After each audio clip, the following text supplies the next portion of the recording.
Voici comment préparer un pesto de pommes de terre maison. Oui, oui, tu as bien entendu, un pesto avec une pomme de terre. C'est une recette originale, crémeuse, parfaite quand il te reste une pomme de terre et que tu veux préparer une tartinade apéro, une sauce rapide ou quelque chose de vraiment différent à servir sur du pain. Pour commencer, eh bien, je prends une grosse pomme de terre bouillie. Alors la mienne fait environ 160 grammes. Je venais justement de préparer des pommes de terre bouillies. J'en avais une en trop. Et franchement, eh bien, c'était le moment parfait pour en faire ce pesto de pommes de terre. Je l'utilise ici encore chaude, puis je la coupe en gros morceaux et ensuite je dépose les morceaux de pommes de terre dans mon robot blender. J'y ajoute 2 cuillères à soupe de cerneau de noix. J'ajoute ensuite un brin de romarin, mais alors sans la tige centrale. Et là aussi, tu peux adapter basilic, persil, ciboulette, thym frais, fais avec ce que tu aimes. Maintenant, j'ajoute 80 grammes de fromage parmesan. Je le coupe simplement grossièrement avec les mains avant de le mettre dans le robot. Puis j'ajoute 60 ml d'huile d'olive de qualité.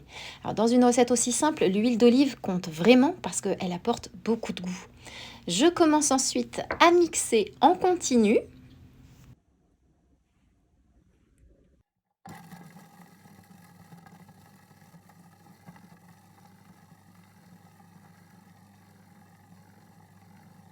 Puis je continue par petit à coup jusqu'à obtenir une préparation bien lisse.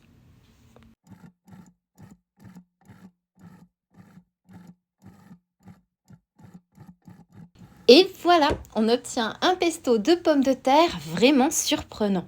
Tu peux l'utiliser de plein de façons sur des tartines, sur des canapés pour l'apéritif, avec des crackers, avec des légumes croquants, dans un sandwich, avec des pâtes ou même dans une salade.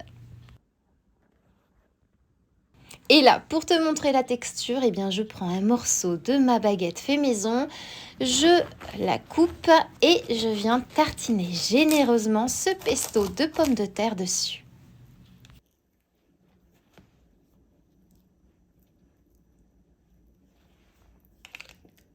Alors, si ce pesto de pommes de terre t'a donné envie, pense à mettre un beau like à la vidéo, ça m'aide énormément.